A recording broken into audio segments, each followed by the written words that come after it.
श्री कृष्णा मित्रों, आइए देखते हैं सुमित ज्ञान यूट्यूब चैनल में। हमारे सुमित ज्ञान यूट्यूब चैनल में आप सभी दर्शकों का स्वागत है। हमारे वीडियो में अंत तक बने रहें।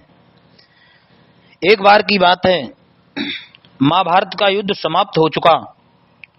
महाराज युधिष्ठिर एक राष्ट्र के रूप में अभिषिक्त कर दिए गए। जब भगवान श्री कृष्ण सुभद्रा को लेकर द्वारका लौट रहे थे, यात्रा करते हुए भगवान मारवाड़ देश में वहां जा पहुंचे जहां अमित तेजस्वी उत्तंग मुनि रहते थे। भगवान ने उनका दर्शन किया और पूजा भी की। तत्पश्चात मुनि ने भी उनका स्वागत सत्कार किया। फिर कुशल प्रसन्न होने लगे। अंत में जब श्री कृष्ण ने कौरवों के संहार की बात सुनाई, तब मुनि क्रोध में भर गए और बोले, मधुसूदन, कौरव तुम्हारे संबंधी और प्रेमी थे। शक्ति रहते हुए भी तुमने उनकी रक्षा नहीं की। अतः आज मैं तुम्हें शाप दूंगा। ओए, कुरुवंश के सभी श्रेष्ठ वीर नष्ट हो गए और तुमने सामर्थ्य रहते भी उनका उपेक्षा नहीं की। श्री कृष्ण बोले, भृगुनंदन, पहले मेरी बात तो सुन लीजिए। आपने जो बाल्यावस्था में ब्रह्मचर्य का पालन कर कठोर तपस्या की है और गुरु भक्ति से अपने गुरु को संतुष्ट किया है, मैं वह सब जानता हूं। पर इतना याद रख लीजिए कि कोई पुरुष थोड़ी सी तपस्या के बल पर मेरा तिरस्कार नहीं कर सकता अथवा मुझे शाप नहीं दे सकता। मैं आपको कुछ आध्यात्मिक तत्व सुनाता हूं, उसे सुनकर पीछे आप विचार कीजिएगा। महर्षि, आपको मालूम होना चाहिए, ये रुद्र, वसु, संपूर्ण दैत्य, यक्ष, गंधर्व, राक्षस, नाग और अप्सराओं का मुझसे ही प्रादुर्भाव हुआ है। असत, सद, सत तथा उससे परे जो अव्यक्त गत जगत है, वह भी मुझे सनातन देवादिदेव से पृथक नहीं है। मैं धर्म की रक्षा तथा स्थापना के लिए महात्माओं के साथ अनेक बार अनेक योनियों में अवतार धारण करता हूँ। मैं ही ब्रह्मा, विष्णु, रुद्र, इंद्र तथा सबकी उत्पत्ति और प्रलय का कारण हूँ। जब जब धर्म का ह्रास और अधर्म की वृद्धि होती है, तब तब मैं विभिन्न योनियों में प्रविष्ट होकर धर्म मर्यादा की स्थापना करता हूँ।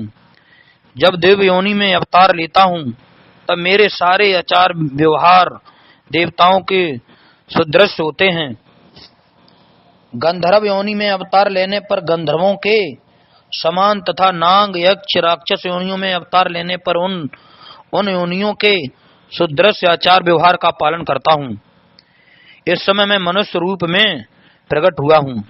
अतएव मैंने कौरवों से दीनता पूर्वक प्रार्थना की, किंतु मोहग्रस्त होने के कारण उन्होंने मेरी बात नहीं मानी।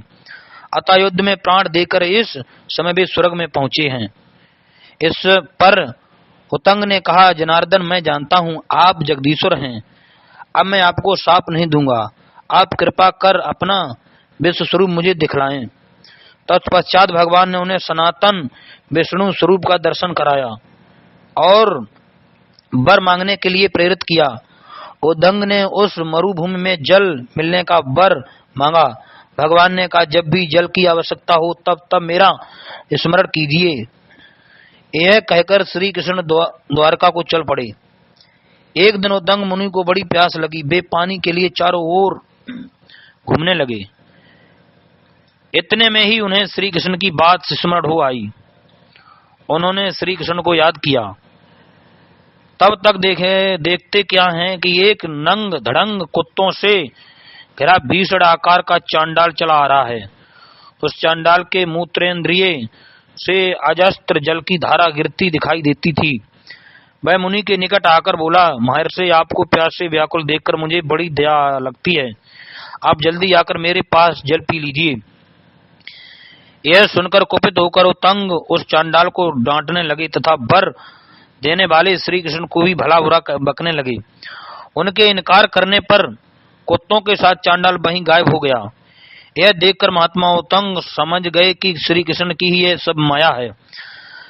तब तक भगवान श्री कृष्ण शंख चक्र धारण किए वहां प्रकट हो गए। उनको देखते ही उतंग बोले, उठे केशव, प्यास से व्याकुल ब्राह्मण को चांडाल का मूत्र देना आपको उचित नहीं। श्री कृष्ण ने बड़े मधुर शब्दों में कहा, मनुष्य को प्रत्यक्ष रूप से अमृत नहीं पिलाया जाता, इससे मैंने चांडाल वेशधारी इंद्र को गुप्त रूप से अमृत पिलाने भेजा था, किंतु आप उन्हें पहचान न सके।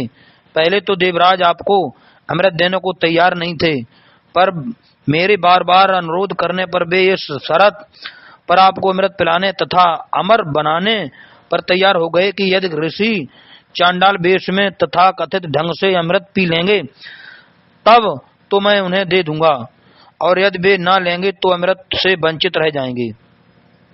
पर खेद है, आपने अमृत नहीं ग्रहण किया, आपने उनको लौटाकर बड़ा बुरा किया।